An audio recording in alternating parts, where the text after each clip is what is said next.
Je m'appelle Julien Paris, je suis conseiller municipal de Saint-Pierre-du-Mont et je suis aussi le président du collectif citoyen pour Saint-Pierre-du-Mont. Nous avons choisi avec le collectif de distribuer ce courrier en recto verso, d'abord pour remercier les Saint-Pierroises et les Saint-Pierrois qui nous ont fait confiance pendant l'élection municipale de cette année, pour leur dire aussi que le collectif était toujours présent à leur service pour défendre leurs intérêts et évoquer tous les sujets locaux. Et puis enfin, pour les informer de deux procédures qui étaient intentées contre le maire de Saint-Pierre-du-Mont, l'une qui provient du collectif, dont je vous reparlerai dans un instant, et la seconde qui a été prise par le président de l'agglomération qui a attaqué une décision du maire de Saint-Pierre-du-Mont au tribunal administratif.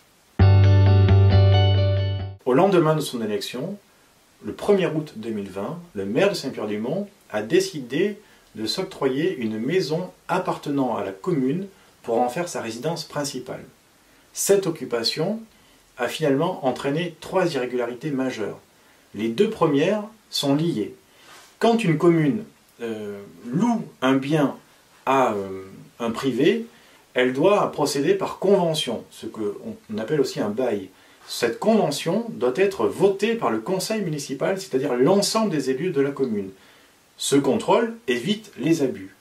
De même, quand le loyer doit être fixé entre le bien communal et le locataire, c'est le conseil municipal, à nouveau l'ensemble des élus, qui doivent le définir. En l'occurrence, le maire de Saint-Pierre-du-Mont a décidé de choisir à la fois les conditions de sa propre location, mais il a aussi choisi le montant de son propre loyer. Pour être bien compris, le maire de Saint-Pierre-du-Mont, Joël Bonnet, a décidé de louer une maison dont il avait la gestion en tant que maire à M. Bonnet Joël, et il s'est décidé pour lui-même le montant qu'il allait s'acquitter. Ce sont les deux premières irrégularités. La troisième irrégularité est encore plus grave. Les élus sont soumis à une charte de l'élu local.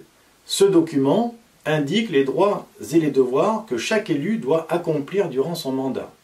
Ce document, cette charte de l'élu local, elle est votée dans tous les conseils municipaux de France. Elle s'impose à nous. Elle indique dans son article 2 que les élus ont interdiction de s'octroyer un avantage personnel dans le cadre de leur mandat. Or, quand le maire décide pour lui-même de prendre une maison qui appartient au patrimoine municipal, qu'il décide du montant du loyer pour lui-même, et que aucune de ces informations n'est transmise aux élus, alors on peut bien penser que cette décision est un avantage personnel. Donc, face à ces 3 illégalités, nous avons demandé au maire de Saint-Pierre-du-Mont, dès le mois de septembre, de quitter la maison qu'il occupait illégalement et de la attribuer à une famille avec des enfants qui nécessitaient d'avoir un logement. Cette maison-là a été acquise en 2015 pour être intégrée à un programme de logements sociaux. Donc cette maison devait être à disposition d'une famille dans le besoin. Depuis le mois de septembre, il ne nous a jamais entendus. Donc nous avons décidé d'écrire à Madame la préfète des Landes pour qu'elle fasse respecter le droit.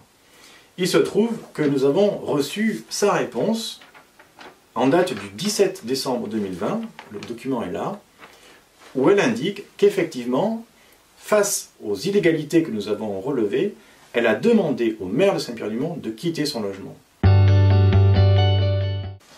La suite est simple, puisque les erreurs sont maintenant relevées et admises, y compris par les services de l'État, nous allons demander à Madame la préfète des Landes de saisir les tribunaux compétents et de faire punir et condamner le maire de Saint-Pierre-du-Mont pour ces illégalités.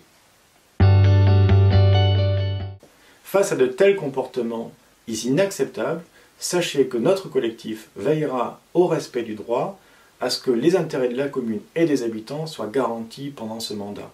Vous pouvez compter sur nous, comme nous savons pouvoir compter sur vous.